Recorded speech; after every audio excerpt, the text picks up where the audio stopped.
దేవుడు ఉన్నాడు, సమస్తం చూస్తున్నాడు, జవాబు ఇస్తాడని నమ్మినోళ్ళు ధైర్యంగా ఉంటారు, ప్రతికూలతల్లో కృంగిపోరు. మాట ఇస్తే తప్పను నాయన, ఇదిగో మాట ఇచ్చాను, నెరవేర్చాను. మరి లేడా? చెప్పు, ఇప్పుడు చెప్పు, ఉన్నాడా లేడా? మరెందుకు ఇంకా దిగులు ఎందుకు, భయం ఎందుకు? దేవుడు ఉన్నాడనియో, తను వెదకు వారికి ఫలము దయచేయువాడనియో నమ్మాలి కదా. ఏదో ఒక జవాబు పొందేంత వరకు పట్టు వదలకూడదు కదా. ప్రార్థన మొదలు పెడతారు కొన్నిటి కోసం, దానికి పూర్తిగా ఒక సమాధానం రాకముందే మానేస్తారు ప్రార్థన చేయటం. అంటే ఏంటి? నమ్మకం ఉండదు జవాబు వచ్చిద్దని. దేవుడు ఉన్నాడు, నా మనవి వింటున్నాడు, రోజు నేను చేసే ఆర్తధ్వని వింటున్నాడు, జవాబు ఇస్తాడని రూఢిగా నమ్మితే ఎందుకు ఆపుతావు? గోజాడుతానే ఉంటావు. ప్రియులారా, దేవుడు ఉన్నాడు, సమస్తం చూస్తున్నాడు, జవాబు ఇస్తాడని నమ్మినోళ్ళు ధైర్యంగా ఉంటారు, ప్రతికూలతల్లో కృంగిపోరు. ఆ ప్రతికూలతల్లో కూడా కృతజ్ఞతాస్తుతులు ఎంచుకుంటారు, దేవుని మయంపరుస్తారు. కాబట్టి ఒక్కటే మాట, నీవు ఎదుర్కొంటున్నటువంటి ప్రతి నీ సేవా సంబంధంగా కావచ్చు, నీ కుటుంబ సంబంధంగా కావచ్చు, నీ వ్యక్తిగత జీవితానికి సంబంధించి కావచ్చు. ఓకే, ఆత్మీయ జీవితంలో తొట్టుపడుతున్నావా? పడుతూ లెగుస్తూ ఉన్నావా? నువ్వు పడుతూ లెగుస్తూ ఉన్న ఘట్టంలో కూడా దేవుడు ఉన్నాడు, నీ మనసును చూస్తున్నాడు. చెడుగును ప్రేమించి నువ్వు జారిపోతున్నావు, చెడుగును ఆనందించి అదే కోరుకుంటున్నావా? లేకపోతే చెడుగును విసర్జించి నేను దేవుని కొరకు పవిత్రంగా బ్రతకాలి, అన్ని విషయాలలో నా నోరు, కళ్ళు, చేతులు, సమస్త శరీరము పరిశుద్ధంగా కాపాడుకోవాలన్న ఆరాటం నీలో ఉందా? ఆరాటం ఉంది, దానికోసం నీలో పోరాటం ఉందా? గమనిస్తాడు. పడ్డావు, తిరిగి లేవాలనుకుంటున్నావా లేదా? పోరాడి నిలవాలనుకుంటున్నావా లేదా? లేకపోతే ఇష్టపూర్తిగా అందులోకి వెళ్తున్నావా? గమనిస్తాడు ఆయన. ఒకవేళ ఇష్టపూర్తిగా కాకుండా శోధన కాలంలో తొట్టుపడినట్లయితే పోరాటం ఉంటుంది నీలో. నేను ఉండను ప్రభా ఇలాగా లేకిగా, ఈ దరిద్ర కొట్టు జీవితం నాకొద్దు, నేను దీనికి చెందిన వ్యక్తిని కాదు, నేను నీ బిడ్డనే, నాకు ఈ అసహ్యకరమైన జీవితం ఇష్టం లేదు, ఈ పాపిష్టి బ్రతుకు, ఈ రోత బ్రతుకు నాకొద్దు, నాకు పరిశుద్ధమైన జీవితం కావాలి. కానీ వరుసగా నన్ను శోధన చుట్టుముట్టి పడద్రోస్తుంది అని నువ్వు రోధించే రోదన, నువ్వు మూలిగే మూలుగు బయట పడటానికి నువ్వు చేసే ప్రయత్నం మొత్తం చూస్తానే ఉన్నాడు. తప్పకుండా నీకు హెల్ప్ చేస్తాడు ఆయన. విడిపిస్తాడు, నిన్ను విడిపిస్తాడు. విడుదల పొందుతావు యేసునామములో. చూస్తాడు, నీ పట్టుదల చూస్తాడు, నీకు చెయ్యి ఇస్తాడు, రా తీసుకొస్తాడు నిన్ను బయటికి. జాతి ఏదో నిర్ధారణ చేసుకుంటాడు ఫస్ట్, ఇది గొర్రెనా పందినా. పంది అయితే వదిలేస్తాడు. గొర్రె జాతి కనపడింది అనుకో, అది బురద గుంటలో ఉండి కూడా అల్లాడిపోతుంటుంది. నా వల్ల కావట్లేదు, నేను దీనికి చెందిన దాన్ని కాదు అని. అప్పుడేం చేస్తాడు మంచి కాపరి? పరిగెత్తుకుంటూ వెళ్ళే బురదలో ఉన్నదాన్ని. కొన్నిసార్లు జనం మనల్ని ఎగతాళిగా మాట్లాడే మాటలు కూడా వింటాడండి. ఒకసారి మీరు నిర్గమకాండం చూస్తారా? చూడండి, నిర్గమకాండం చూడండి. కొన్నిసార్లు కాదు, ఎప్పుడు చూస్తూనే ఉంటాడు.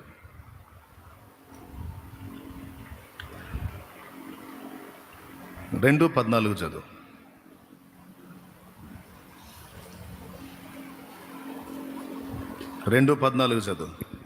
అప్పుడు అతడు అన్యాయము చేసిన వానిని చూచి, నీవేళ నీ పొరుగు వాణ్ణి కొట్టుచున్నావని అడగగా, అతడు, మా మీద నిన్ను అధికారినిగాను తీర్పరినిగాను నియమించిన వాడెవడు? నీవు ఆ ఐగుప్తిని చంపినట్టు నన్నును చంపవలనని అనుకొనుచున్నావా? దేవునికి స్తోత్రం. హలో, ఈ మాట ఏనండి. అంతకు ముందు రోజే వాళ్ళలో ఒకడిని ఐగుప్తీయుడు కొడతంటే మోషే జాలిపడి ఆ కొట్టిన వాడికి జరుగుతున్న అన్యాయాన్ని బట్టి వాని పక్షంగా ఐగుప్తుని చంపాడు. మరుసటి రోజు మోషే ఎవరినైతే కాపాడాడో వీడుని ఇంకొకటి ఇద్దరు కలిసి ఫైట్ చేసుకుంటున్నారు. నాకు తెలిసి వీడు అల్లరోడు అనుకుంటా, వీడు తగాదులు మారోడు. కొంతమంది ఉంటారు, ఆపినా వాగుడు ఆపరు, వాగుతానే ఉంటారు. ఇటు మనం కంట్రోల్ చేసి అటుపోయి కదిలించుకుంటూ ఉంటారు, అటు కంట్రోల్ చేసి ఇంకొక వెళ్ళిపోయి కదిలించుకుంటూ ఉంటారు. కొంతమంది ఉంటారు లెట్ అంటాడు, ఇది ఆట అయిపోడు అనుకుంటా. మరుసటి రోజు ఇంకొకటితో గొడవ పడుతున్నాడు. మోషే వెళ్ళి, సహోదరులారా, మీరిద్దరూ ఇశ్రాయేలీయులే, మీరిద్దరూ సహోదరులే, మీరు అలా పోట్లాడొచ్చా? మీరు కలిసి ఐక్యంగా ఉంటే కదా అవతలడికి భయంగా ఉండేది. మీలో మీరు ఎందుకు ఇలాగ ఒకరి మీద ఒకడు పోట్లాడుకుంటున్నారు? ఇది పద్ధతి కాదు కదా అంటే వెంటనే వాడు, మాకు నీతులు చెబుతున్నావా? మాకు తీర్పులు తీరుస్తున్నావా? అసలు నీ మీద మా మీద నిన్ను అధికారినిగా ఎవడు నియమించాడు? తీర్పరిగా ఎవడు నియమించాడు అన్నాడు. మోషే ఏం చేశాడు? నన్ను తీర్పరిగా ఎవడు నియమించాడు, అధికారిగా ఎవడు నియమించాడు అంటావురా? ఏమండే రాసుకెళ్ళు అని కొట్టాడు ఏమన్నా? దేవునికి స్తోత్రం, హల్లెలూయా. ఏం టచ్ చేయాల, మౌనంగా వెళ్ళిపోయాడు. చిన్నబుచ్చుకున్నాడు పాపం, సిగ్గేసింది, పరువు తీసాడు. మా మీద తీర్పరిగా నేను ఎవరిని నియమించాడు, అధికారిగా నేను ఎవరిని నియమించాడా? నీకేం పని ఆమె అంతే, పరువు బాధపడ్డాడు. తర్వాత ఇంకో మాట అన్నాడు వాడు, నిన్న ఐగుప్తుని చంపినట్టు నన్ను కూడా చంపాలనుకుంటున్నావా? ఈ మాటకి ఇంక జంపు మోషే. అయితే ఈ మాట మోషేని వాడు అంటున్నప్పుడు దేవుడు విన్నాడు. దేవుడు విన్నాడు, మౌనంగా ఉన్నాడు దేవుడు. అక్కడ మోషేకి అవమానం జరిగింది. కొన్నిసార్లు నీకు నాకు జరిగినట్టు అవమానం జరిగిద్ది, బాధ కలిగిద్ది, తృణీకరించబడతాం. కానీ విచిత్రం చెప్పనా, వాళ్ళు మనల్ని అవమానపరచాలని, మనల్ని నలుగురిలో నవ్వుల పాలు చేయాలని అభాండంగా మన మీద పలికే మాటల్ని దేవుడు అక్షరాల నిజం చేస్తాడు. కొన్నిసార్లు నిజం చేస్తాడు. ఒక్కసారి అపోస్తలుల కార్యం తీసుకోండి, 7వ అధ్యాయం తీసుకోండి, 35వ వచనం చదవండి. అధికారినిగాను తీర్పరినిగాను నిన్ను నియమించిన వాడెవడని వారు నిరాకరించిన ఈ మోషేను వాళ్ళని అపోస్తలుల కార్యము 7:34, 35. అధికారినిగాను తీర్పరినిగాను నిన్ను నియమించిన వాడెవడని వారు నిరాకరించిన ఈ మోషేను అతనికి పొదలో కనబడిన దేవదూత ద్వారా దేవుడు అధికారినిగాను విమోచకునిగాను నియమింపు పంపెను. చూసారా, ఏ మాట అయితే వాడు అన్నాడు ఆ రోజు, అదే మాటను నెరవేర్చి పంపించాడు. చూడు ప్రిలారా, నయానో భయానో, నవ్వించో కవించో, దేవుని ప్రాముఖ్యమైన సంగతులు మీ హృదయంలో చేరవేయాలనే అప్పుడప్పుడు కొంచెం చమత్కరిస్తున్నాను, కానీ చాలా భారంతో మాట్లాడాల్సిన మాటలు ఇవి. వాస్తవం గమనించండి. అవమానపరిచినాడు, నిన్నెవడు నియమించాడు మా మీద? నేను తీర్పరివా, మా మీద అధికారివా అన్నాడు. ఆ మాట విన్నాడు ఆయన. విని అపోస్తలుల కార్యంలో ఆ మాట మళ్ళా గుర్తు రాయించాడు, పలికించాడు.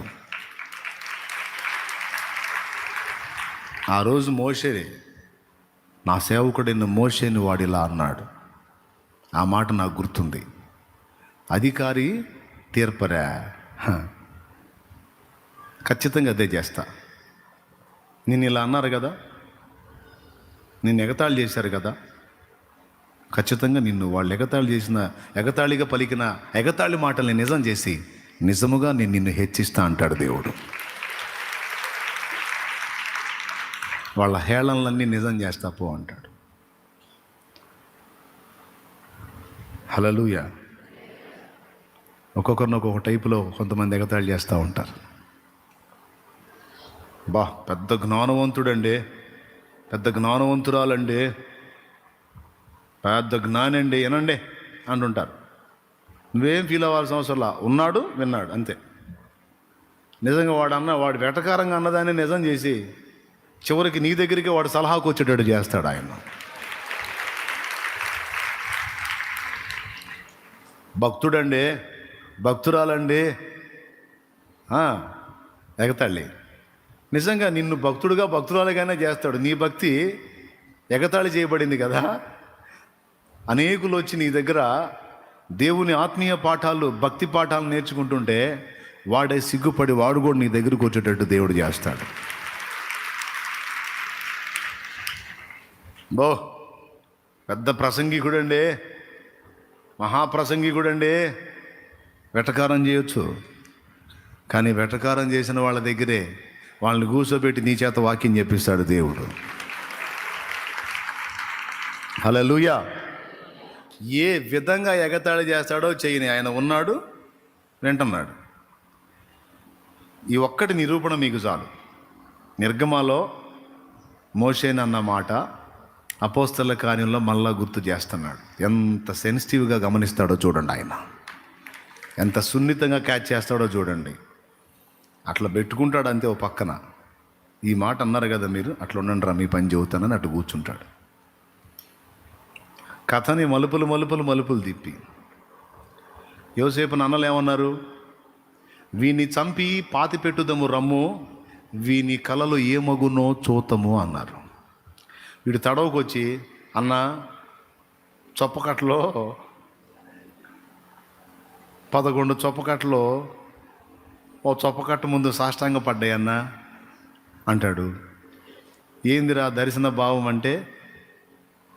సాష్టాంగపడ్డ చొప్పకట్లని మీరు, నిలబడ్డ చొప్పకట్లని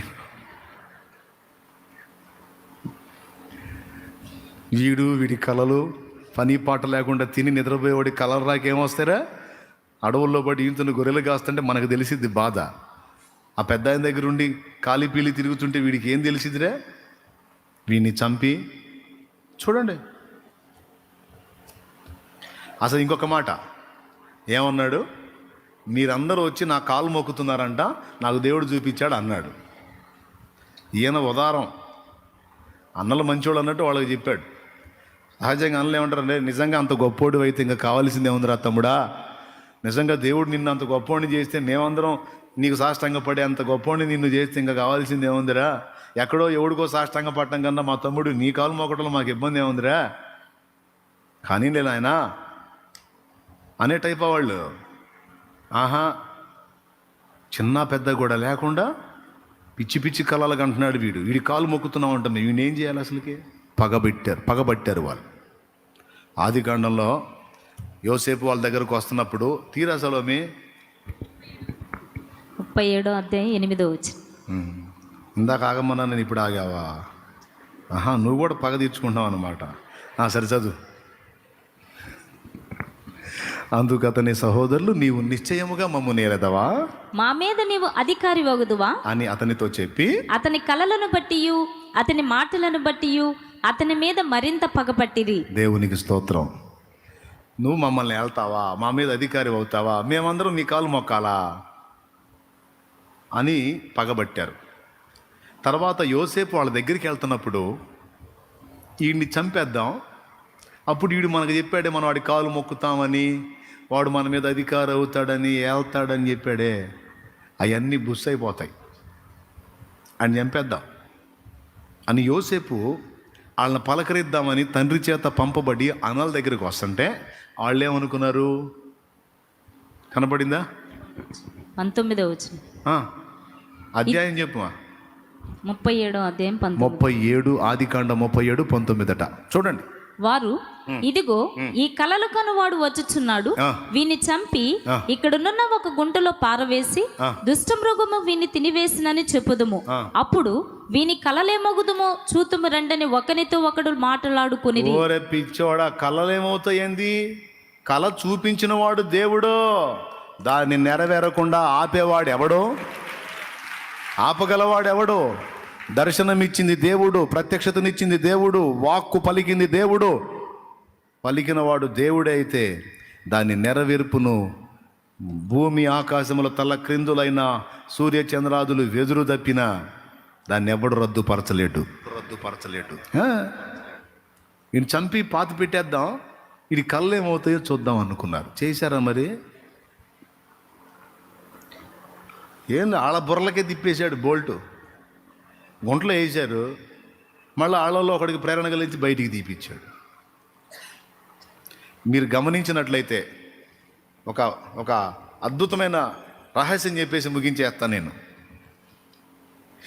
ఎవడైతే నిన్ను ఎఫెక్ట్ చేయాలని చూస్తాడో, ఎవడైతే ఎవరి ద్వారా అయితే నువ్వు ఇబ్బంది పరచబడతా ఉంటావో, నా దేవుని చిత్తమైతే వాళ్ళ ద్వారానే నిన్ను తీసుకెళ్ళి పైన కూర్చోబెడతాడు ఆయన. అయిపోయింది రహస్యం. వాళ్ళ ద్వారానే నిన్ను పైన కూర్చోబెడతాడు ఆయన. ఇదే రహస్యం. మరి ఐగుప్తు మొత్తం మీద ఏలుపోయి అని ఆయన సాగనంపింది ఎవరు? యోసేపును ఐగుప్తుకు పంపింది ఎవరు? ఎవరైతే దెబ్బతీయాలని చూశారో వాళ్ళే. ఇప్పుడు యోసేపుని ఐగుప్తుకు పంపించకుండా ఇంకొక పక్కకు పంపిస్తే చూడు ఎవరిని వాడుకుంటున్నాడో చూడు దేవుడు. ఎవరు అంతమొద్దిద్దాం, వీడి అధికారం, వీడి ఏలుబడి, వీడి పెత్తనం, వీడి కళలో ఏమవుతాయో చూద్దాం అనుకున్న వాళ్ళ చేతులతోనే ఆ కళలు నెరవేరే త్రోవలోకి దేవుడు తీసుకెళ్తా ఉన్నాడు. ఆ కళలు నెరవేరే త్రోవలోకి వాళ్ళే రథసారథులయ్యారు. ముందు వాళ్ళ పుణ్యమా అని ఐగుప్తుకు పోయాడు. ఐగుప్తుకు పోయిన తర్వాత పోతీఫెరో భార్య పుణ్యమా అని జైల్లోకి పోయాడు. దేవునికి స్తోత్రం. అక్కడ దేవుని కృపతో డైరెక్ట్గా సింహాసనం మీదకి పోయాడు. సూపర్ ఉంది కదా. మరి ఏందనుకున్నా, నిన్ను పడద్రోయాలి అనుకున్న వాళ్ళనే నిన్ను పైకి ఎక్కించడానికి మెట్లుగా వాడతాడు. ఇప్పుడు కొట్టాలా,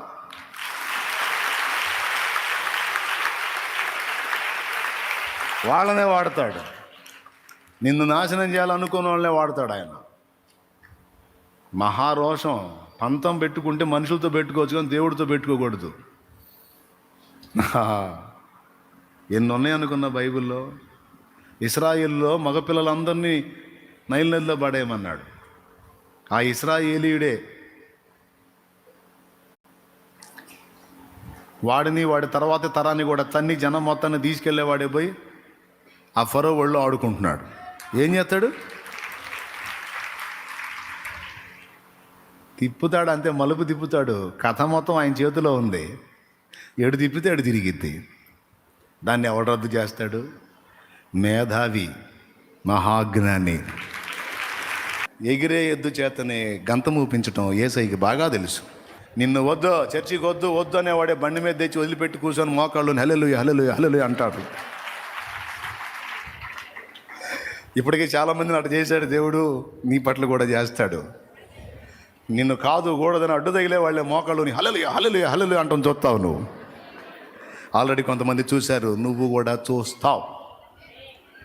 ఇట్లా ప్రతి విషయంలో ఆయన ఉన్నాడని అన్వయించుకో. తనను ఆశ్రయించు వారిని, తన మీద విశ్వాసం ఉంచు వారికి, తన వెదకు వారికి నిశ్చయముగా ఫలమిచ్చువాడని నమ్ము. డౌట్ పెట్టుకోవాకు, హృదయంలో విశ్వసించో. ఆయన అన్యాయస్తుడా? ఆయన లేడా? చూడట్లేదా? వినట్లేదా? అన్నీ ఎరిగినవాడు. ఎంతమంది హ్యాపీగా ఉన్నారో? మోపిస్తాడు, నిన్ను ఎత్తుకొని మోసేటట్టు చేస్తాడు ఆయన. వీని కళలు ఏమవుతాయో చూతము అన్నారు. వాళ్ళే పంపించారు ఐగుప్తుకి. అబ్బాయి పోయి పైన సింహాసనం ఎక్కినాక మళ్ళీ వరుస పెట్టిపోయారు మొత్తం. పోయి ఆడబడ్డారు, బోర్ల పడి నీ దాసులం. యోసేపు గుర్తుపెట్టాడు, ఈ ఫేసులు ఏడో చూసినట్టున్నాయని. దేవునికి స్తోత్రం. పరిశీలిస్తే ఈ ఫేసులు మా ఫేసులేగా. అసలు నాకు తెలిసి మనం నవ్వుకుంటున్నాం, కానీ యోసేపుకు పెద్దగా ఏడుపు వచ్చి ఉంటుంది. ఎందుకు తెలుసా? వాళ్ళ ముఖాలు గుర్తుపట్టగానే దేవుడు మాట్లాడాడు, యోసేపు అదిగో పనుల దర్శనం నెరవేర్పు.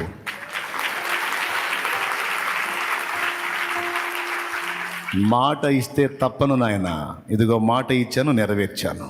మరి లేడా? చెప్పు, ఇప్పుడు చెప్పు, ఉన్నాడా లేడా? మరెందుకు ఇంక దిగులు ఎందుకు, భయం ఎందుకు?